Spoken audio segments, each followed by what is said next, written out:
ನಿಜ ಮಾತಾಡ್ತಿರೋ ಮಾತು ಎಲ್ಲೋ ಕೇಳ್ದಾಗಿದೆಯಲ್ಲ. ಇದೇನಮ್ಮ ಹಿಂಗೆ ಕೇಳ್ತಿದ್ಯಾ? ನನ್ನ ಬಾಯಲ್ಲಾಗ್ಲಿ, ಅಪ್ಪನ ಬಾಯಲ್ಲಾಗ್ಲಿ, ಪೃಥ್ವಿಯವ್ರ ಬಾಯಲ್ಲಾಗ್ಲಿ ಅಷ್ಟೇ ಯಾಕೆ, ಯಜಮಾನ್ರ ಬಾಯಲ್ಲೂ ಇದೇ ತಾನೇ ಬರೋದು. ಯಾಕಂದ್ರೆ ನಮ್ಮೆಲ್ಲರ ಮೇಲೂ ದೊಡ್ಡ ಮನೆ ಋಣ ಇದೆ. ನಾನು ಈ ಹುಡುಗನ ಯಾವತ್ತೂ ಸಾಲಿಗ್ರಾಮದಲ್ಲಿ ನೋಡೇ ಇಲ್ಲ. ಅವನು ಆ ಕಡೆ ಬಂದಿದ್ದ ಕಾಣೆ. ಆದರೂ ಯಾಕೆ ಸಾಲಿಗ್ರಾಮದ ಬಗ್ಗೆ ಮಾತಾಡ್ತಾ ಇದ್ದಾನೆ? ಇವನ ಹಿಂದೆ ಯಾರೋ ಇರಬೇಕು. ಇನ್ಯಾರು ಯಜಮಾನ್ರೆ? ಇಷ್ಟು ವರ್ಷ ನಂದಿನಿ ಅಮ್ಮವ್ರಿಗೆ ಕಾವಲಾಗಿದ್ದಿದ್ದು ಇನ್ಯಾರು? ನಾನೇ ಸಾಲಿಗ್ರಾಮದ ಬಗ್ಗೆ ಹೇಳಿದ್ದು.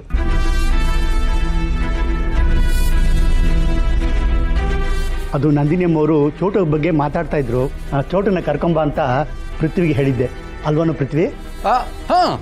ಹೌದು ಹೌದು ಹೌದು.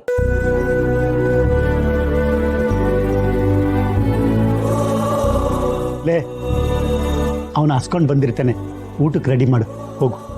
ಸರಿ. ಚೋಟು, ಇನ್ಮೇಲೆ ನೀನು ಇಲ್ಲೇ ಇರ್ಬೇಕು ಕಣ. ಇಲ್ಲ ಪದನ, ಇಷ್ಟು ವರ್ಷಗಳಾದ್ಮೇಲೆ ಯಾವ ದೇವ್ರು ಒಳ್ಳೆ ಬುದ್ಧಿ ಕೊಟ್ಟನೋ ಏನೋ, ನಮ್ ದೊಡ್ಡಪ್ಪ ಹಳ್ಳಿಯಿಂದ ನನ್ನ ಹುಡ್ಕೊಂಡ್ ಬಂದಿದ್ದ. ನಮ್ಮ ಅಪ್ಪನ ಹೆಸರಲ್ಲಿ ಇದ್ದಿದ್ದು ಜಮೀನ್ ಮಾರಿ ಒಂದಷ್ಟು ಹಣ ತಂದಿದ್ರು. ಇಲ್ಲಿ ಅಂಗಡಿ ಹಾಕೊಡ್ತೀನಿ ಅಂತ ಹೇಳಿದ್ದಾರೆ. ಅದಕ್ಕೆ ನಾನು ಜಾಗ ಹುಡುಕ್ತಾ ಇದ್ದೀನಿ. ಇನ್ ಮುಂದೆ ಅಲ್ಲೇ ಇರೋಣ ಅಂತ ಅನ್ಕೊಂಡಿದ್ದೀನಿ ಪದನ. ಅದೇ ಕಾರಣಕ್ಕೆ ನಂದಿನಿ ಅಮ್ಮವರು ಮತ್ತೆ ಯಜಮಾನ್ರ ಆಶೀರ್ವಾದ ತಗೊಂಡೋಗೋಣ ಅಂತ ಬಂದಿದ್ದೀನಿ. ಹಾಗಾದ್ರೆ ನೀನು ನಮ್ ಜೊತೆ ಇರಲ್ವಾ ಚೋಟು? ಚೇಚೆ, ಏನ್ ಮಾತಾಡ್ತಾ ಇದ್ದಾನೆ ನಂದಿನಿ? ಪಾಪ ಹುಡುಗ ಅವನ ಕಾಲ್ ಮೇಲೆ ನಿಂತು ಅವನ್ ದುಡಿಬೇಕು ಅಂತಿದ್ದಾನೆ. ನೀನ್ ನೋಡಿದ್ರೆ ಇಲ್ಲೇ ಇರುವಂತಿದ್ಯಾ?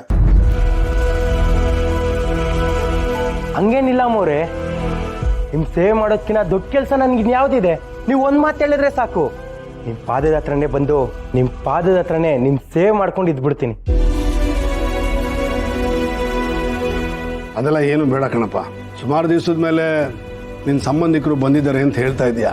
ಇದೆಲ್ಲ ದೇವ್ರ ಲೀಲೆ. ಆಗಾಗ ಬಂದು ಹೋಗ್ತಾರು.